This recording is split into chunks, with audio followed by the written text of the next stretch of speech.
மாண்புமிகு பேரவை தலைவருக்கு வணக்கம். மாண்புமிகு முதல்வர் உள்ளிட்ட அவையினருக்கு வணக்கம். தாயே தமிழே வணக்கம். தாய் பிள்ளை உறவம்மா உனக்கும் எனக்கும். உலகத்தில் உள்ளவர்கள் தங்கள் பிள்ளைகளுக்கு தங்கள் தாய்மொழியில் பெயர் வைப்பார்கள். ஆனால் தங்கள் தாய்மொழியவே தங்கள் பிள்ளைகளுக்கு பெயராக வைக்கக்கூடிய கூட்டம் இந்த தமிழ் கூட்டம். தமிழழகன், தமிழரசன், தமிழ் அழகி என்று மொழியின் பெயரையே தங்கள் பிள்ளைகளுக்கு வைத்து அழகு பார்க்கக்கூடிய கூட்டம் இந்த தமிழ் கூட்டம். இந்த கூட்டம் தங்கள் தமிழ் தாயை வாழ்த்தும் பாடல் தான் இந்த தமிழ் தாய் வாழ்த்து. ஆனால் இது தமிழ் தாய்க்கான வாழ்த்து மட்டும் அல்ல. பூமி தாய், நிலம், நிலத்தை சுற்றி கடல். இந்த கடலை, அந்த நீல நிற கடல் நீரை புடவையா சுத்தி இருக்கிறாளாம் பூமி தாய். நீராறும் கடல் உடுத்த நிலமடந்தை. அந்த பூமி தாய்க்கு ஒரு அழகான முகம், சீராரும் வதனம்னா முகங்க.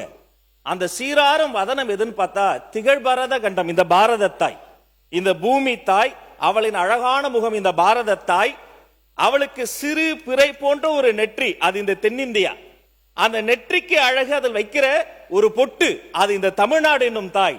அந்த பொட்டு நெற்றிக்கு மட்டுமா வாசம் தருகிறது, 8 திக்கும் அப்படி புகழை மனமாக வீசுகிறது. அப்படி 8 திக்கும் புகழ் பறக்கக்கூடியதுதான் இந்த தமிழ்தாய். இத்தனை ஆயிரம் ஆண்டுகள் வளர்கிற பொழுது ஒரு தாய்க்கு வயதாகும் தானே. ஆனால் இத்தனை ஆயிரம் ஆண்டுகள் வளர்ந்த பின்னும் நீ எப்படிமா இன்னும் இளமையாவே இருக்கிற, உன் இளமையை வாழ்த்துறன்னு தமிழ் தாயை வாழ்த்தி, தமிழ் நாட்டை வாழ்த்தி, தென்னிந்தியாவை சொல்லி, பாரத தாயை வாழ்த்தி, இந்த பூமி தாயையே வாழ்த்தக்கூடிய பாடல் இது தமிழ்தாய் வாழ்த்து மட்டுமல்ல, உலகத்தாய் வாழ்த்து இந்த தமிழ்தாய் வாழ்த்து என்பதை இந்த அவையில் சொல்வதில் பெருமிதம் கொள்கிறேன்.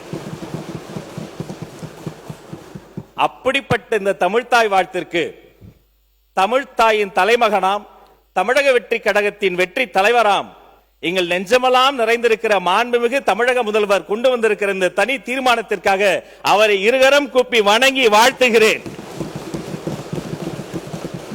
இனி பொது நிகழ்ச்சிகளில், கல்வி நிலையங்களில் எங்கெல்லாம் தமிழர்கள் வாழ்கிறார்களோ அங்கெல்லாம் தமிழ்தாய் வாழ்த்து மட்டுமே முதலில் ஒலிக்கும். அதற்காக தீர்மானம் நிறைவேற்றியவர் என்ற சரித்திரத்தில் முதல்வரின் பெயரே நிலைக்கும். அவரை வாழ்த்துகிறேன். இந்த தீர்மானத்தை உங்கள் மூலமாக வரவேற்கிறேன்.